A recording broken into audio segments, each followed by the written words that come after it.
Nama Tuhan, selamat pagi Bapak Ibu Saudara yang dikasihi Tuhan. Shalom semuanya. Mari kita akan mulai ibadah kita. Saya mengundang Bapak Ibu jemaat bisa berdiri bersama-sama. Kita akan naikkan pujian Sanjung Kau di tempat ini. Ku sanjung Kau di tempat ini. Semua berkat iman bersamaku.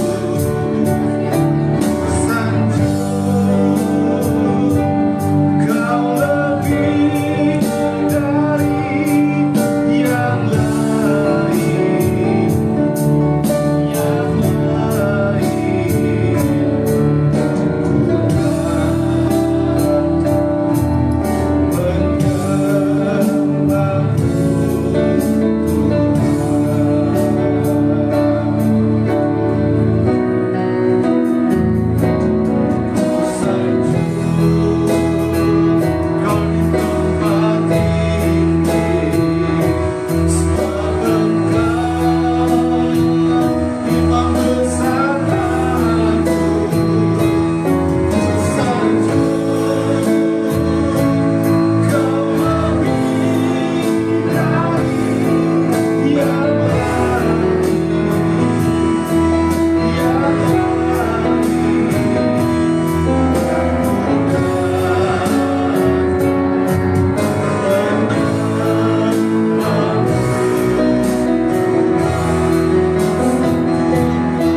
Sebuah pengakuan ibadah kami datangnya pertolongan itu dari Bapa.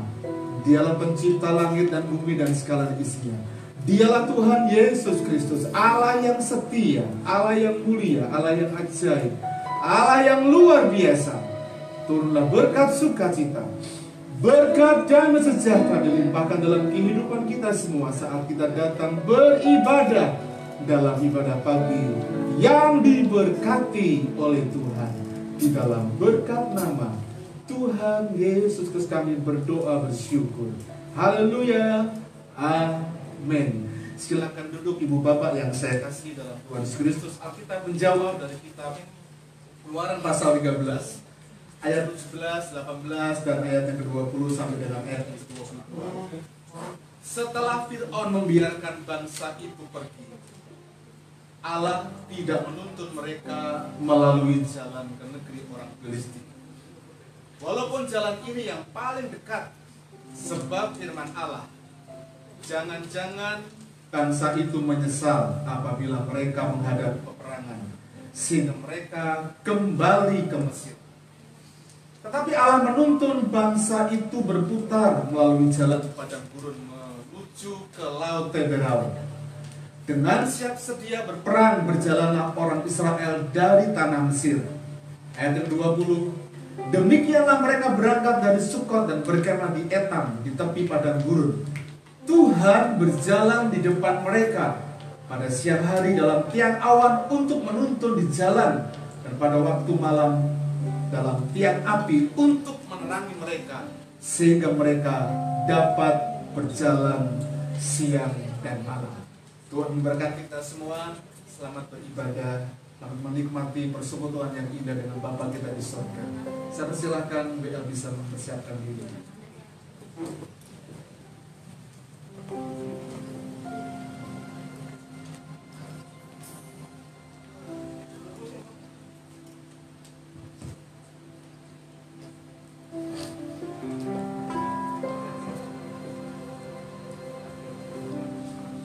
Shalom Bapak Ibu semuanya. Mari kita siapkan hati kita pada minggu hari ini untuk kita kembali datang kepada Yesus. Kita percaya bahwa Allah kita adalah Allah yang sanggup untuk melakukan segala perkara dalam hidup kita. Maka dari itu, janganlah kita pernah berhenti berharap kepada-Nya.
Engkau perbolehkan kami hadir di tempat ini untuk bersekutu bersama, memuliakan, meninggikan, dan mendengarkan sabdamu ya Bapa. Kau berkati Tuhan, Kau urapi setiap kami di tempat ini ya Bapa. Di dalam nama Tuhan Yesus kami berdoa. Yang percaya katakan amin. Haleluya, puji Tuhan. Mari kita semua bangkit berdiri. Kita akan nyatakan kebesaran Tuhan. Kita akan nyatakan betapa tingginya Tuhan. Amin.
Mari Bapak Ibu semua cepat kita persiapkan hati kita.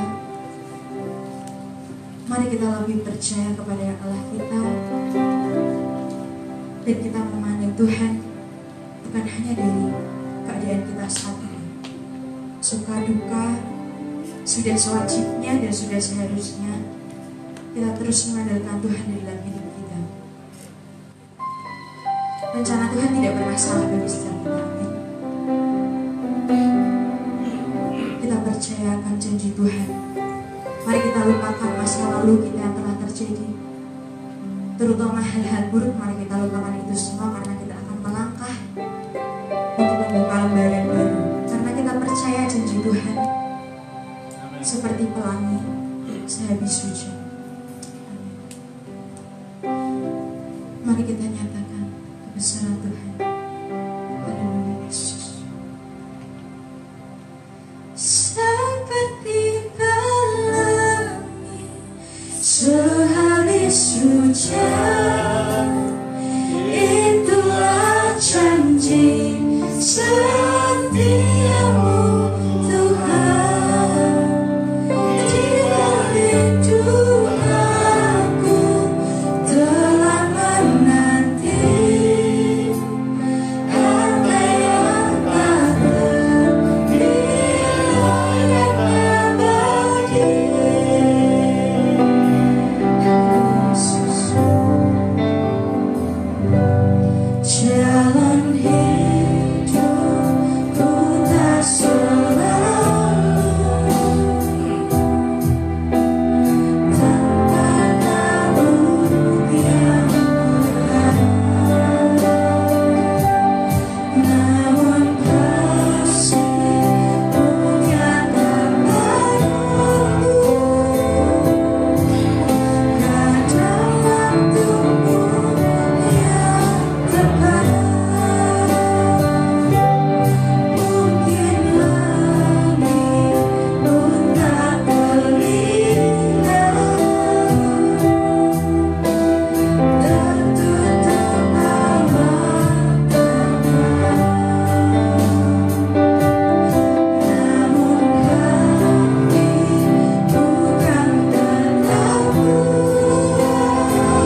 Sekalipun jalan-jalan yang kami lalui hari-hari ini, kami harus melewati jalan yang tidak mudah.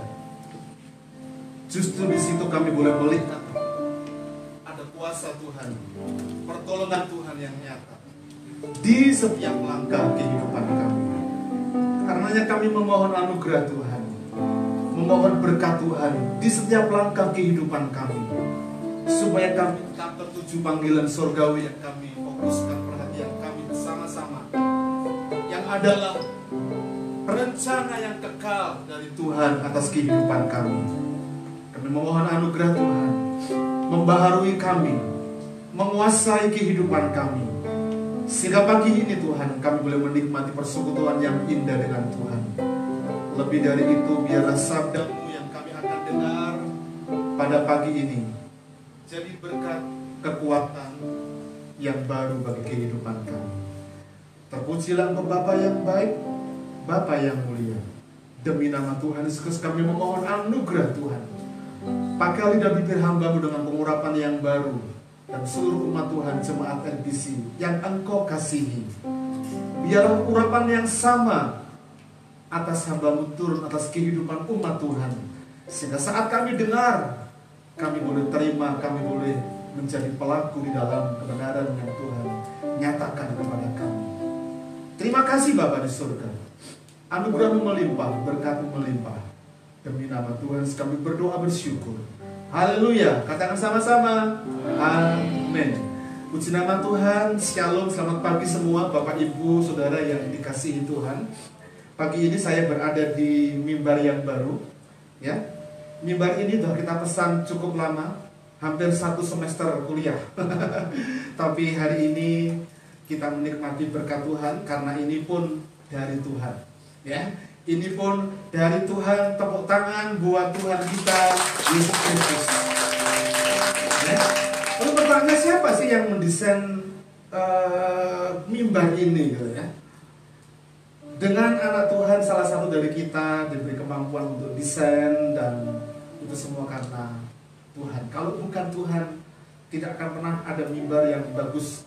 Saya pasang di postingan di status saya, biar teman-teman saya dari luar kota, dari luar pulau, wis, mimbarmu keren bro, mimbarmu keren, gitu ya. Karena memang baik, bagus, apalagi kalau kita dapatkan itu dari Tuhan, ya. Hari ini kita dapatkan, karena itu lupakan masa lalu. Ini judul khotbah saya, lupakan yang telah lalu. Seri kedua dari apa yang kita akan pahami bersama-sama. Minta tolong Noel, bisa slide saya disampaikan di slide-nya. Kakak tolong dibantu. Oke.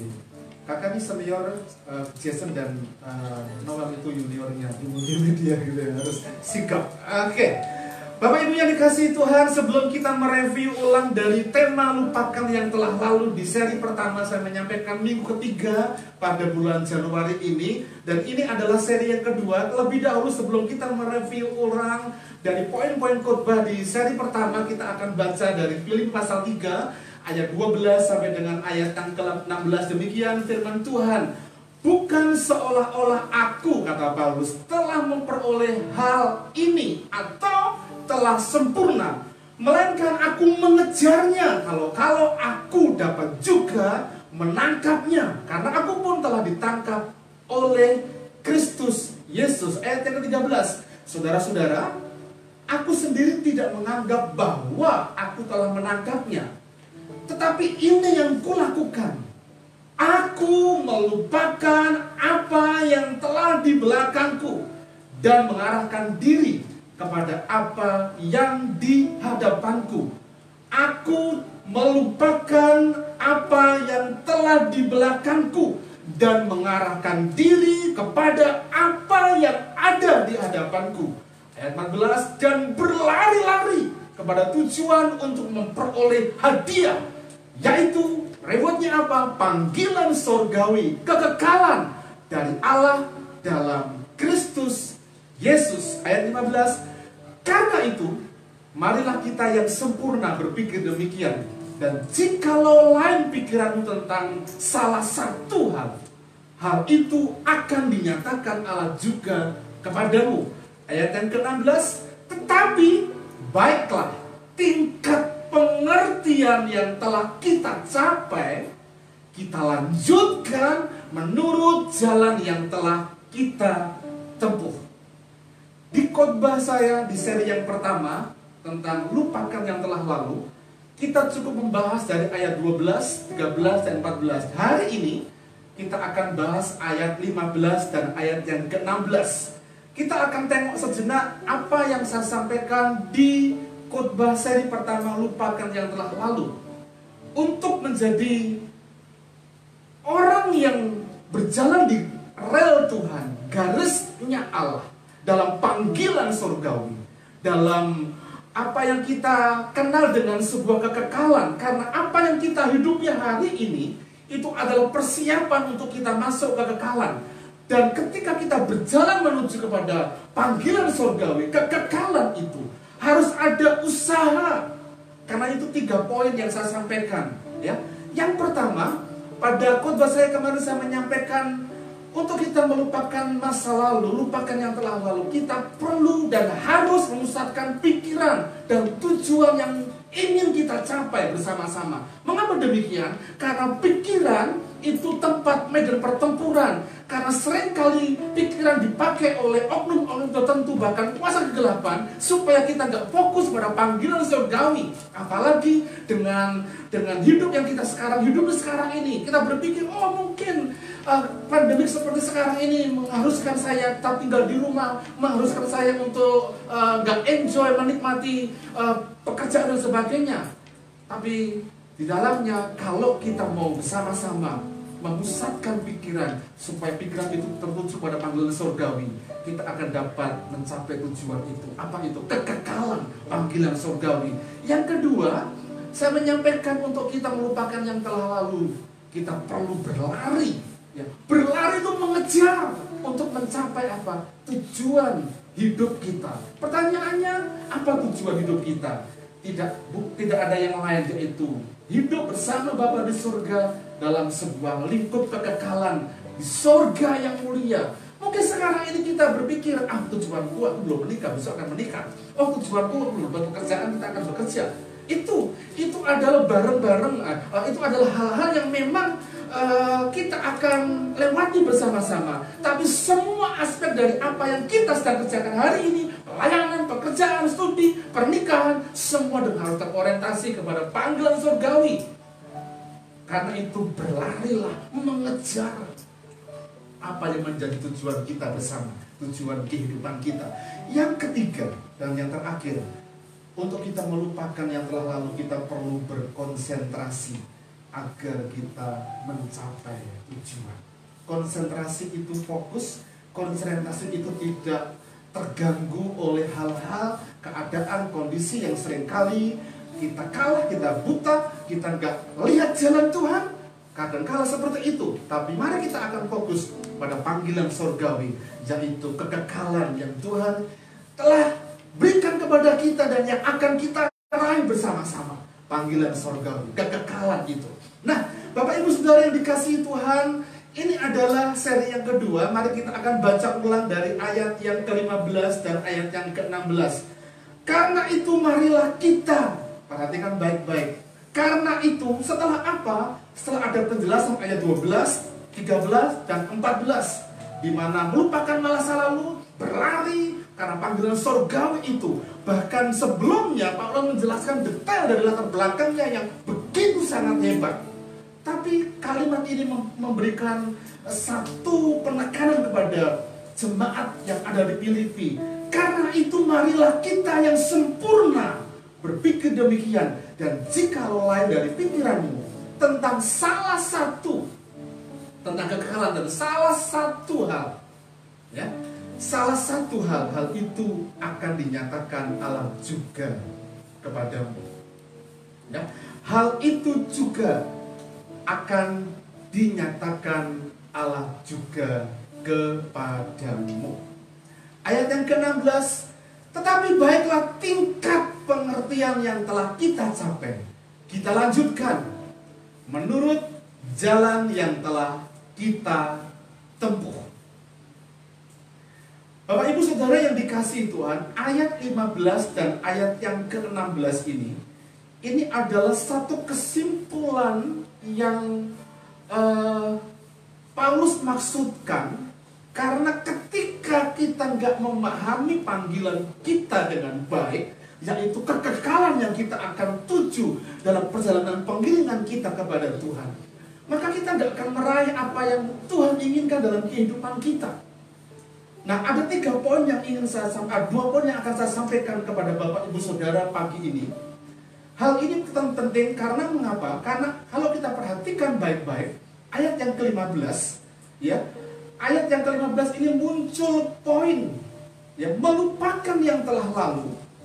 Ya, orang yang bersama-sama dalam panggilan surgawi itu telah melupakan yang telah lalu. Dia akan mencapai kedewasaan. Ya, perhatikan baik-baik. Orang yang telah melupakan yang telah lalu, yang akibatnya seringkali menghambat, yang seringkali membuat kita gak lari kencang dalam pengejaran kita tentang kekekalan. Melupakan itu, kita akan mencapai kedewasaan. Ya, kedewasaan, kita akan meraih itu, kesempurnaan, kata Paulus. Mari kita akan bandingkan di ayat 15a ini. Ayat 15a yang mengatakan begini kan, karena itu marilah kita yang sempurna berpikir demikian. Mengapa? Sekali lagi, pikiran adalah medan pertempuran antara si jahat dan si baik, antara yang baik dan yang buruk, antara yang positif dan yang negatif. Marilah kita yang sempurna. Mari kita coba bandingkan lebih dahulu dari beberapa terjemahan. Dalam terjemahan firman Allah yang hidup dikatakan, saya harap, Paulus mengharapkan semua orang Kristen itu dewasa yang sependapat dengan saya dalam hal-hal ini. Dalam hal-hal apa? Dalam hal-hal ayat 12, 13, dan 14 tadi, panggilan sorgawi, berfokus pada tujuan, berlari dan sebagainya. Tapi dalam seri khotbah saya yang pertama, ini firman Allah yang hidup. Mari kita cari tahu dulu, bandingkan, supaya kita bisa memahami kalimat yang sempurna. Apa sih maksudnya yang sempurna itu? Dalam terjemahan firman Allah yang hidup kita temukan dewasa, orang Kristen yang dewasa. Nah, ada 2 terjemahan yang jelas.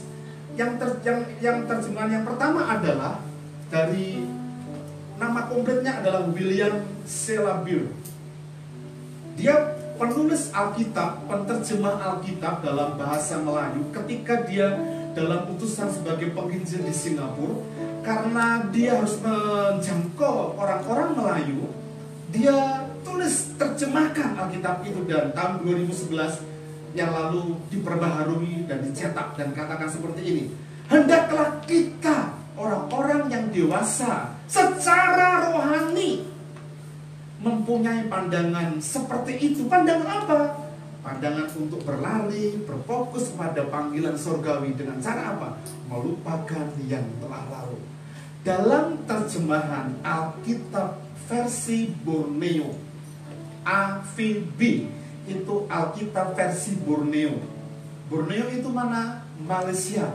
Ya, dikatakan seperti ini: karena itu semua yang matang, perhatikan, semua yang matang antara kita jadi dewasa secara rohani, matang, itu sesungguhnya perjalanan kehidupan kita yang memang perlu kita capai bersama-sama. Bapak Ibu Saudara yang kasih Tuhan, seorang yang melupakan yang telah lalu bukan berarti yang telah lalu itu gak baik untuk kita. Karena yang telah lalu ada kenangan-kenangan yang manis, ada kenangan-kenangan yang kita dapatkan, mujizat itu dari Tuhan. Itu membanggakan bagi kita.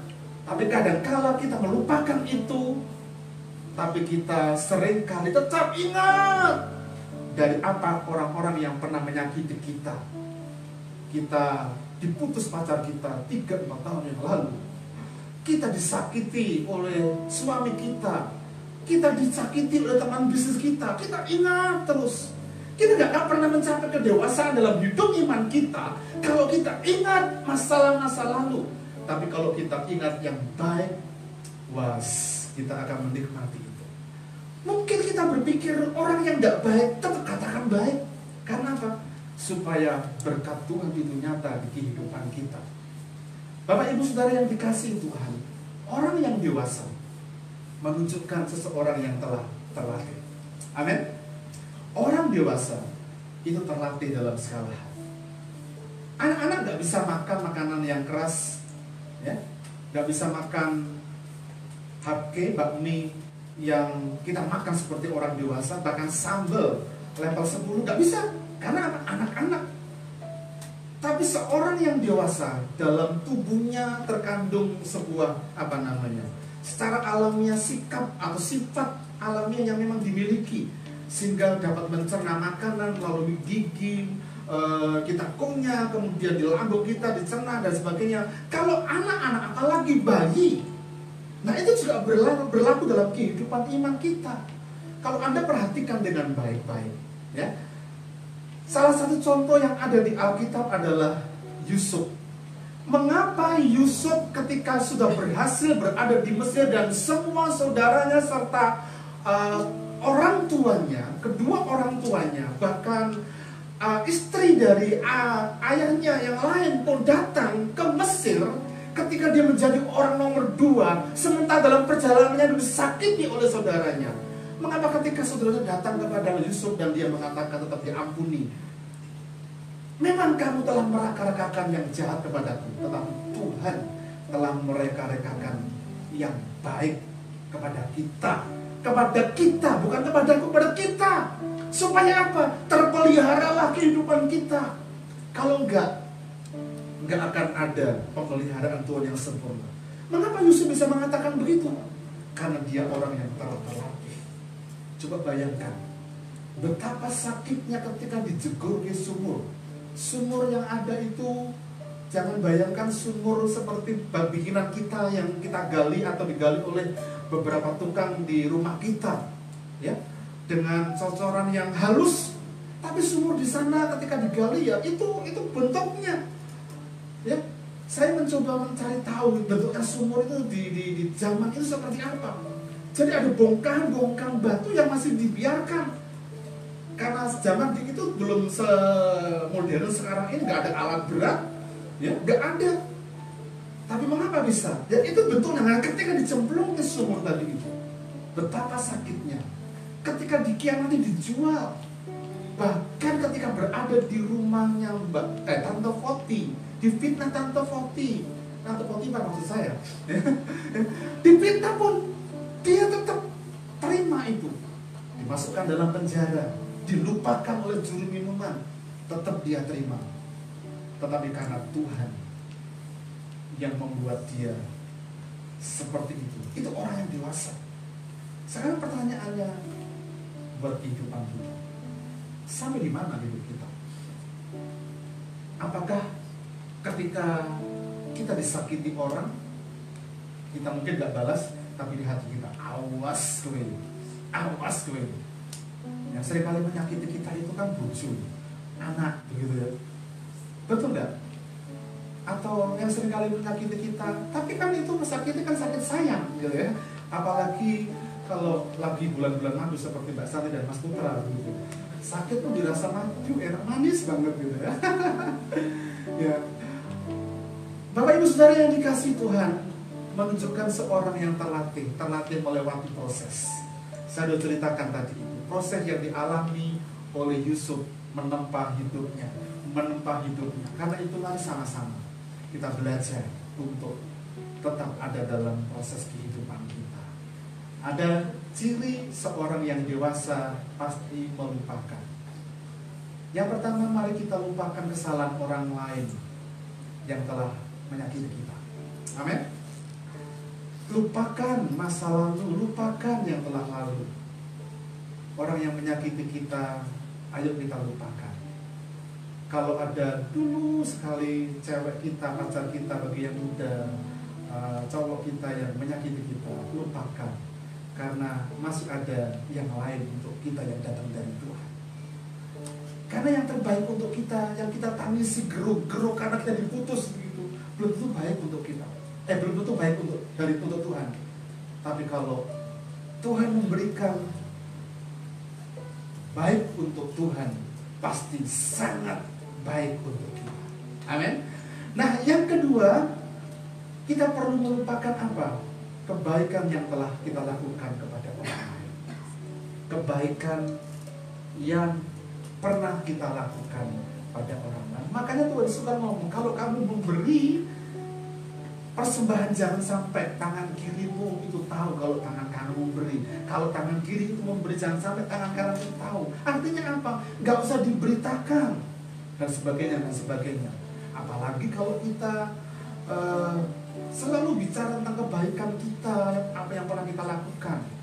Nah, kalau kita perhatikan baik-baik, kalau kita pencipta FB, ada video-video yang kita dapatkan dari postingan-postingan orang-orang yang ada di Mandarin, orang-orang Cina, ya, tentang kebaikan bos yang betul memperhatikan orang yang sebetulnya tidak layak diperhatikan, tapi dilakukan itu. Tapi dia nggak siarkan. Tapi orang yang sombong, orang yang egonya tinggi, dia akan beritakan itu semua. Karena itu bersama-sama seorang yang dewasa mencirikan ini, melupakan kesalahan orang lain yang telah menyakiti kita, dan melupakan kebaikan yang pernah kita lakukan kepada orang lain. Ya, Bapak Ibu yang dikasihi Tuhan, saya mau baca ayat ini dan kita perlu perhatikan baik-baik, karena saya mendapatkan sesuatu yang lain dari teks ini, khususnya dalam koridor, dalam konteks melupakan yang telah lalu supaya kita menjadi orang yang dewasa.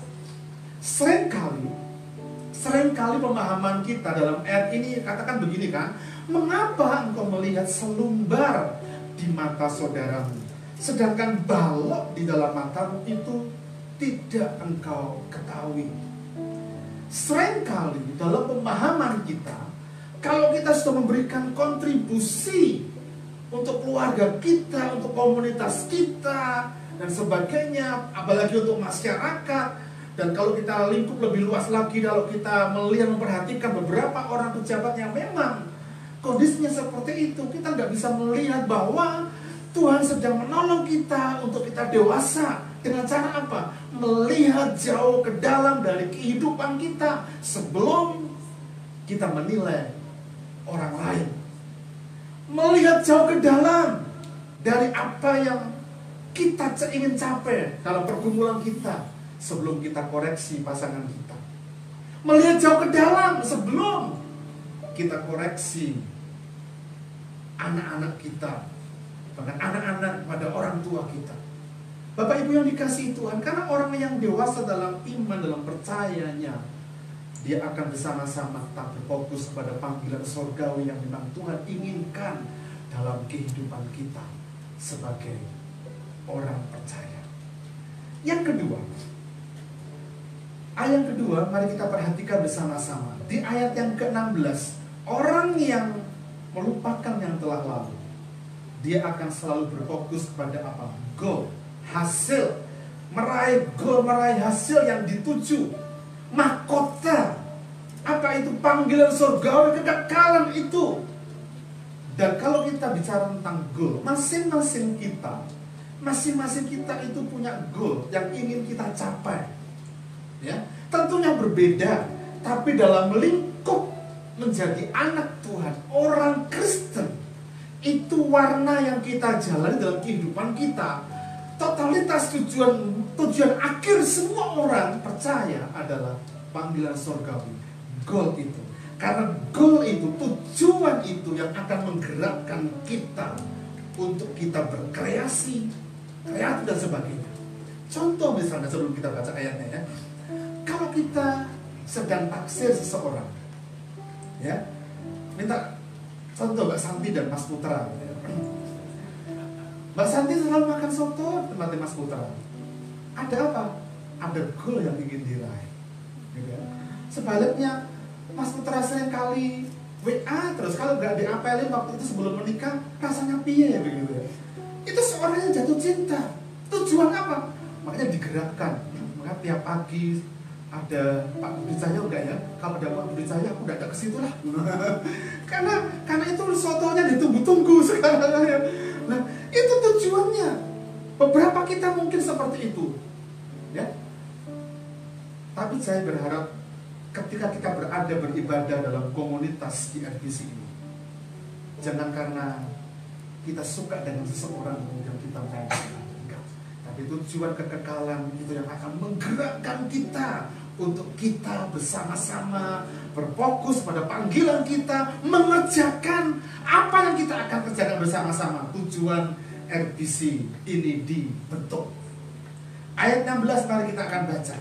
Tetapi baiklah tingkat pengertian yang telah kita capai, kita lanjutkan, menggerakkan menurut jalan yang telah kita tempuh. Bapak Ibu Saudara yang dikasihi Tuhan, dengan melupakan yang telah lalu, kita akan mendapatkan dan meraih goal atau tujuan yang ingin kita capai. Apa yang kita perlu perhatikan baik-baik di RBC? Visi menghadirkan kerajaan Allah dengan nilai-nilainya. Dan selalu ingat, goal yang kita ingin raih adalah tujuan mula-mula RBC. Hari ini nanti setelah ibadah akan kita tanda-tangani ADART yang memang perlu diupdate untuk setiap 1 tahun sekali. Tapi yang jelas tujuan mula-mula kalau kita perhatikan baik-baik di sejarah RBC, gereja ini dibentuk supaya terbangun komunitas yang baik, yang sehat. Makanya dari awal saya mengusulkan selalu ada pemeriksaan kepada hal-hal yang riskan. Apa itu? Keuangan. Jangan sampai keuangan itu dimonopoli oleh satu orang yang seringkali menyakiti hati orang lain. Dan ini serius. Kalau kita berada di RBC hari ini, mari kita bersama-sama menghadirkan kerajaan Allah dengan nilai-nilai seperti apa tuh? Di pekerjaan kita, di rumah tangga kita, di pelayanan kita, di studi kita, kita perlu hadirkan nilai-nilai kerajaan Allah, nilai-nilai surgawi itu dalam rumah tangga kita. Supaya apa? Tercipta api kecil komunitas rumah tangga, komunitas hidup kita, nilai-nilainya di situ terpancar terus, sehingga kita berada di komunitas RBC ini akan semakin kuat bersatu untuk tujuan yang mula-mula. Sehat secara rohani, sehat dalam perjalanan kehidupan pengiringan kita, termasuk sehat dalam manajemen apa yang Tuhan percayakan kepada kita ke depan. Tujuan mula-mula harus kita ingat. RBC bukan milik seseorang, tetapi milik Tuhan yang dipercayakan kepada kita. Dan ingat selalu bahwa kita sudah ada di Rehoboth. Bahasanya Felix Bedel tadi itu, kita sudah ada di lembaran yang baru, di Rehoboth. Airnya berbual-bual, berkatnya berbual-bual. Di situ ada kelonggaran. Arti Rehoboth kan kelonggaran. Ishak lupakan Esek ataupun Sitna yang pernah terjadi pertengkaran hebat antara Ishak dan pegawai-pegawainya. Dengan orang-orang Gerar. Ada pertengkaran, tapi kita sekarang ada di Rehoboth. Paradigmanya baru, kita perlu perhatikan baik-baik Bapak Ibu Saudara yang dikasihi Tuhan. Karena goal itu sekali lagi menggerakkan hidup kita. Goal itu akan menggerakkan hidup kita supaya perjalanan kehidupan kita itu dapat terfokus kepada panggilan yang memang Tuhan ingin kerjakan dalam kehidupan kita sebagai anak-anak Tuhan. Nah, Bapak Ibu Saudara yang dikasihi Tuhan, goal yang Paulus maksudkan dalam konteks ayat ini, ya, dalam konteks ayat ini, Paulus sebetulnya ingin menjelaskan kepada jemaat yang ada di Filipi, supaya apa? Supaya mereka itu mencontoh hidup Paulus. Karena dari seluruh perjalanan kehidupannya, Latar belakangnya kalau kita perhatikan baik-baik dari ayat 1 dari kitab Filipi pasal yang ketiga ini, kita menemukan dia seorang yang luar biasa. Dia orang Israel, suku Benyamin, dalam mentaati hukum Taurat yang gak bercacat. Hebat dia. Tapi ternyata kehebatannya itu dianggap sebagai sampah ketika dia ditangkap oleh Tuhan. Dia kenal Kristus. Makanya ayat ini sebelumnya kan, yang ku kehendaki adalah mengenal, ginosko, epiginosko. Bukan hanya mengenal, tapi ikut mengalami. Itu Paulus. Sehingga apa yang menjadi kebanggaannya itu dilupakan karena dianggap sebagai sampah. Oleh karena pengenalan kepada Bapa Surgawi. Dan itu yang menggerakkan dia. Dalam Alkitab, yang dalam terjemahan Alkitab yang lain, atau dalam 1 Korintus pasal yang ke-9, terutama dalam kalimat ini, lanjutkan menurut jalan yang kita tempuh. Ya, jalan yang kita tempuh. Saya memberi contoh tadi, Paulus sedang berjalan menuju yang jalan tempuh.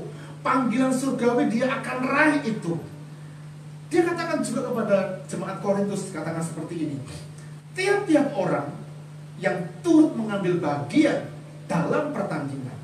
Karena hidup iman, hidup Kristen, hidup sekarang itu adalah sebuah kompetisi, sebuah pertandingan. Harus menguasai diri dalam segala hal. Mereka berbuat demikian untuk memperoleh suatu mahkota yang fana. Tapi kita untuk memperoleh sesuatu mahkota yang abadi, yang kekal. Perhatikan ini. Sebab itu aku, Paulus, tidak berlari tanpa tujuan. Tujuannya apa? Kekekalan. Aku bukan petinju yang sembarangan saja memukul. Mari kita cari tahu dan dengan terjemahan dari firman Allah yang hidup, terutama ayat 26. Jadi saya lari menuju sasaran dengan tujuan yang pasti.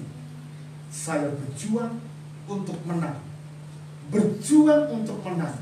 Saya tidak berlaku seperti petinju yang memukul angin atau berayal-ayal. Jadi dalam panggilannya, Paulus betul-betul setiap langkah dia selalu evaluasi apakah itu punya potensi yang menyenangkan atau tidak ketika dia berjuang di hidup itu. 3 kali perjalanan misi itu bukan perjalanan misi yang mudah. Bahkan dalam perjalanan misi dia pernah beberapa hari terkatung-katung di kapal. Banyak orang yang mengatakan tidak selamat. Tapi orang yang tinggal di kapal itu bersama dengan Paulus justru yang selamat. Dia pernah dicambuk 49 kali kurang 1 pukulan.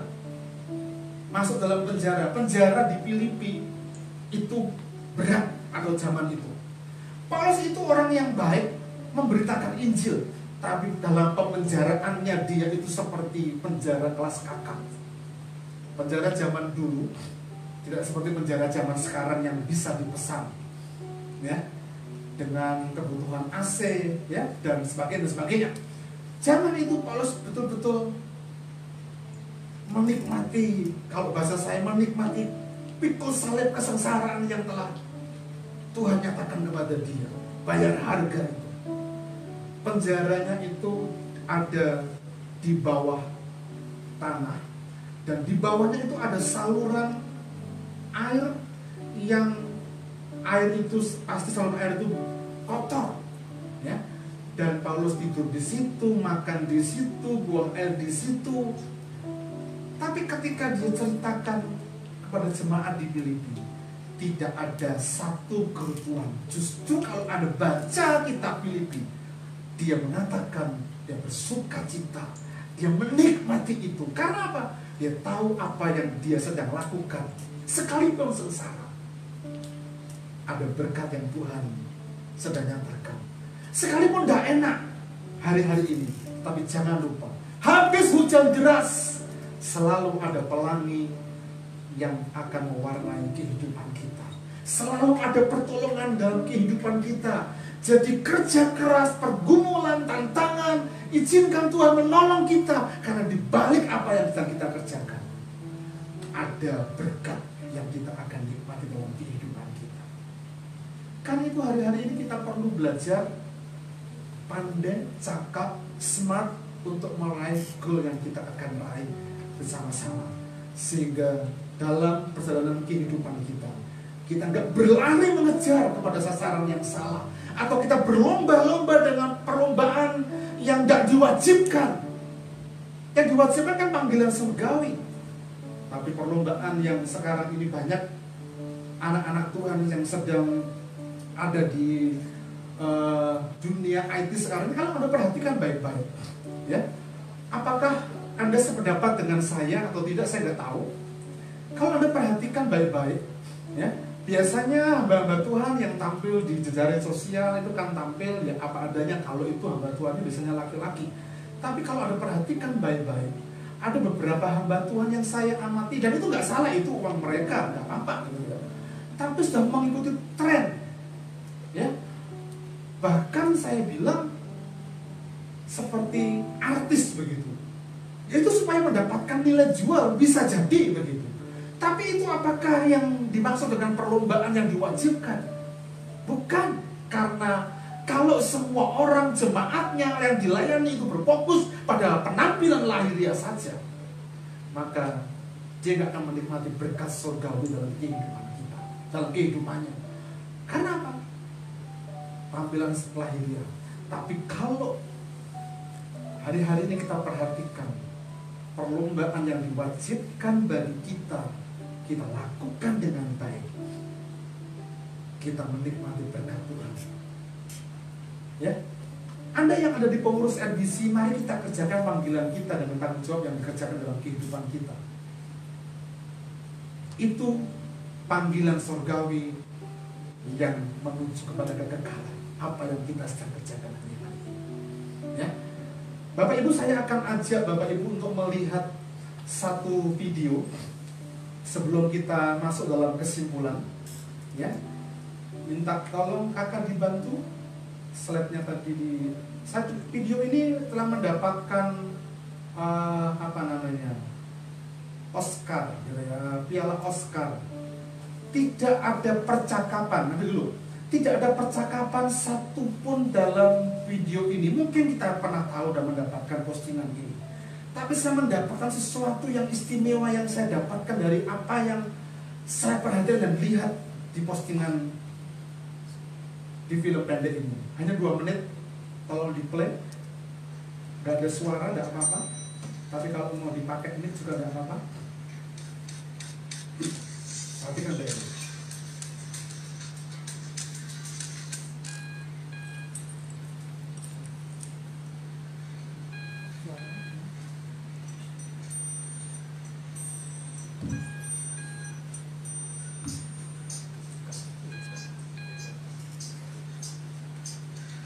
Tidak ada percakapan sama sekali.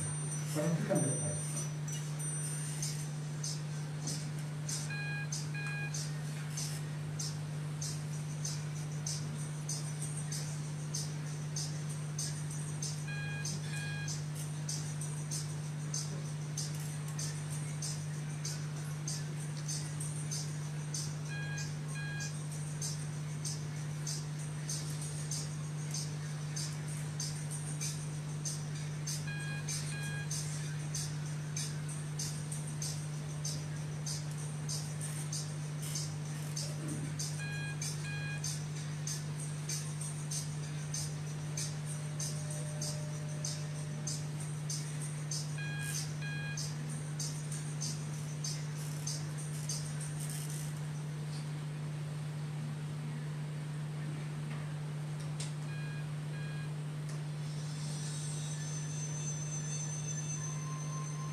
Apa yang kita dapatkan dari video ini? Menurut Andri, apa yang kamu dapatkan dari video ini? Gak dapat apa-apa. Kasihan dia loh, dapat.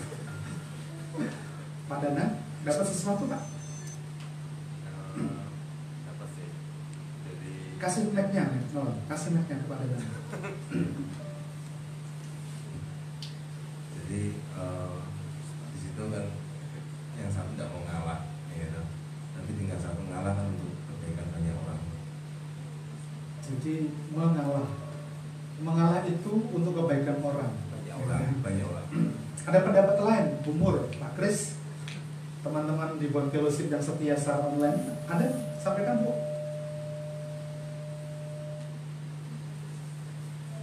Tidak merasa bersalah padahal dia yang bersalah, tapi orang yang tidak bersalah malah mengakui kesalahan. Anak muda ya, anak muda tuh nggak tahu diri ya. Iya. Bapak Ibu Saudara yang dikasih Tuhan, kalau Anda perhatikan baik-baik, semua orang punya ego, aku pengen cepat, apalagi kalau dalam naik bis tadi itu, dalam perjalanannya sedang diburu waktu. Anak muda yang nggak tahu diri tadi itu pun nggak diburu waktu karena lari.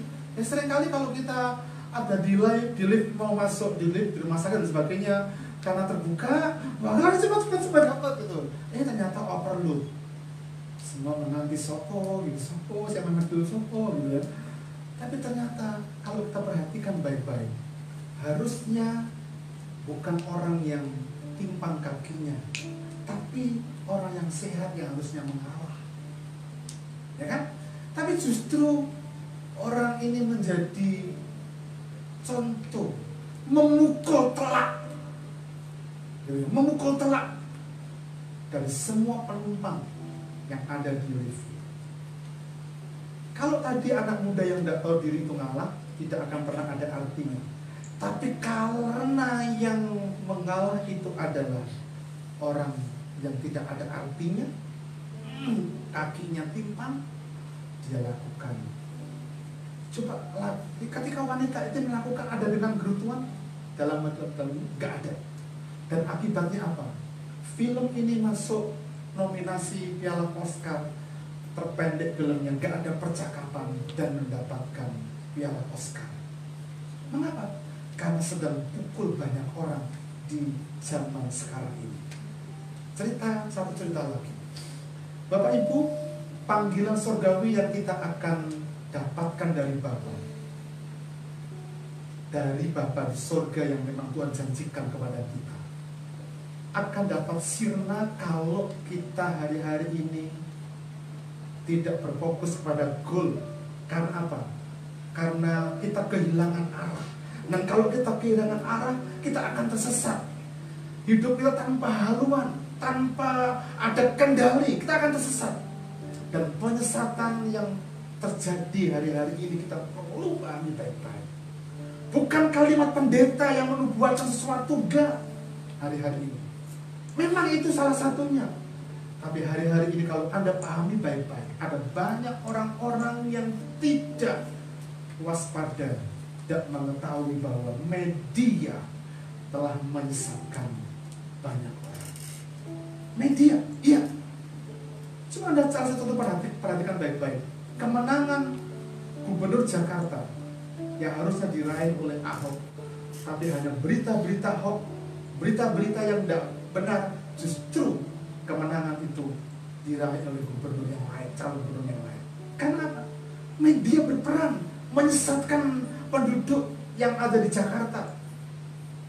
Dan kalau kita perhatikan baik-baik, hari ini kalau kita suka dengan smartphone kita, perlu kita jaga baik-baik karena di media yang kita nikmati hari ini ada hal-hal yang seringkali menyesatkan kita. Dan menyesatkan dalam hal apa? Kita percaya hoax, kita percaya berita-berita, dan seringkali kalau Anda perhatikan ada orang-orang yang sedang prestis di situ, padahal di kehidupannya nggak sama dengan apa yang saya katakan di sini. Dan itu menyesatkan orang, menyesatkan banyak orang. Dan hari-hari ini kita perlu pahami bersama-sama. Saya berharap jemaat RBC boleh menikmati akan campur tangan Tuhan dalam kehidupan kita.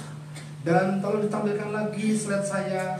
kesimpulannya, lupakan yang telah lalu. Di bagian akhir dari khotbah saya dalam kitab Filipi pasal 3 ayat 12 sampai 16 ada 3 poin yang ada 5 poin kalau kita bicara tentang hal itu. Langsung di bagian bawah aja kan, dikatakan bahwa kita harus memusatkan pikiran kita pada tujuan yang ingin kita capai bersama-sama. Itu poin pertama dari khotbah yang saya sampaikan di khotbah seri yang pertama. Kemudian kita harus berusaha berlari, kita harus berkonsentrasi, dan karena itu mari sama-sama kita terus mencapai apa yang menjadi tujuan kita, yaitu kedewasaan, goal yang kita akan raih, sehingga berkat Tuhan kita nikmati bersama-sama dalam kehidupan kita. Apapun itu, mari sama-sama pusatkan pikiran kita, rumah tangga kita, pekerjaan kita, pelayanan kita, masa depan anak kita. Usaha berlari mengejar prestasi, dan jangan menjadi orang yang pernah gampang putus asa. Supaya apa? Kedewasaan yang telah melatih proses kehidupan kita dapat kita miliki dalam hidup iman kita, karena ada goal panggilan surgawi yang kita akan raih bersama-sama. Amin. Kita datang kepada Tuhan. Sehabis hujan ada pelangi, seperti pelangi.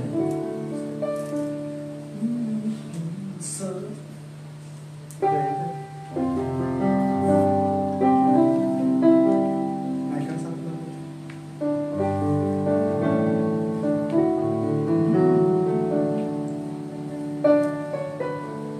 Jalan hidupku tak selalu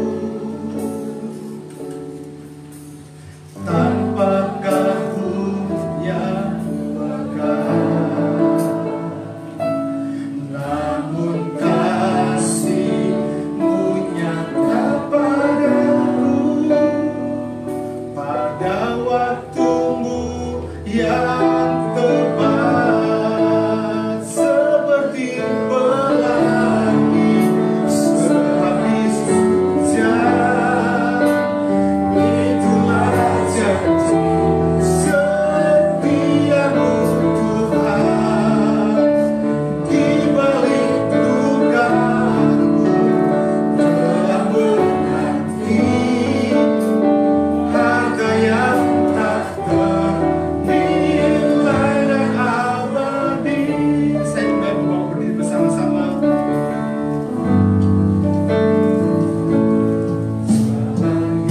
hidupku tak selalu tanpa Kau yang pegang, namun kasih-Mu kan tetap kuat oleh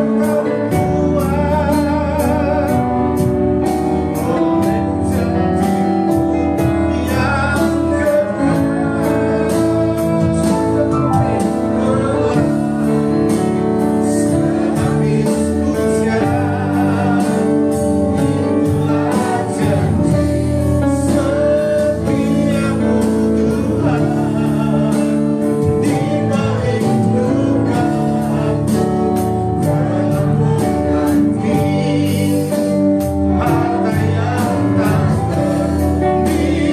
ternilai dan abadi, seperti pelangi sehabis hujan. Itulah janji setiamu Tuhan, di balik dugaanku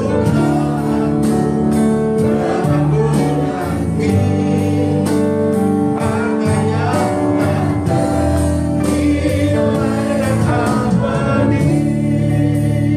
Sementara musik dengan lembut mengalun lagu ini, saya mengajak untuk Bapak Ibu bersama-sama kembali merenungkan dari apa yang telah kita terima pada pagi ini. Panggilan surgawi Tuhan perlu kita miliki dan nyatakan dalam kehidupan kita. Dan panggilan surgawi buat kita adalah tujuan, destiny, goal dari apa yang Tuhan inginkan dalam kehidupan kita. Paulus memaksudkan sempurna, matang, dewasa secara rohani adalah tujuan dari apa yang kita sedang jalani dalam kehidupan kita sebagai anak-anak Tuhan.